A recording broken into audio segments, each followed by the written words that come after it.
Konstitutsiya bu xalq ovozi, bu erkinlik.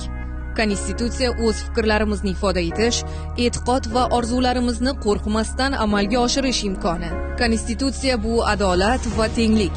Shuningdek, u mas'uliyat, huquqlar bilan birga majburiyatlarimiz borligini ham unutmaslikdir. O'zbekiston Respublikasi Konstitutsiyasi 1992-yil 8-dekabr kuni qabul qilingan.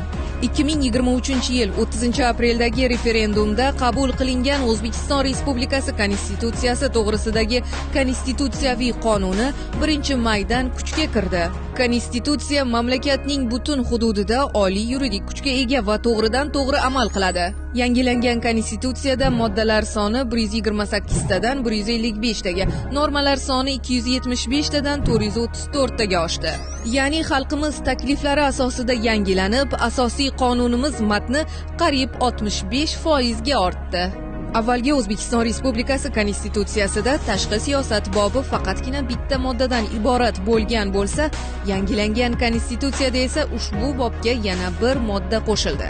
Ya'ni 17-moddada O'zbekiston Respublikasi xalqaro munosabatlarning to'la huquqli subyekti ekani alohida ta'kidlab o'tildi. 18-moddada esa O'zbekiston davlatlar va xalqaro tashkilotlar bilan ikki va ko'p tomonlama munosabatlarni har taraflama rivojlantirishga qaratilgan tinchliksevar tashqi siyosatni amalga oshirishi belgilandi. Yana bir muhim jihat, Konstitutsiyamizning 23-moddasida O'zbekiston Respublikasi o'z hududida ham, uning tashqarisida ham o'z fuqarolarini himoya qilish va ularga homiylik ko'rsatishi kafolatlangan. O'zbekiston Respublikasi Konstitutsiyasi hozirda o'zbek, ingliz va rus tillarida bo'lib, ayni paytda qozoq, qirg'iz, tojik, turkman, arab, ispan hamda fransuz kabi xorijiy tillarga tarjima qilinmoqda.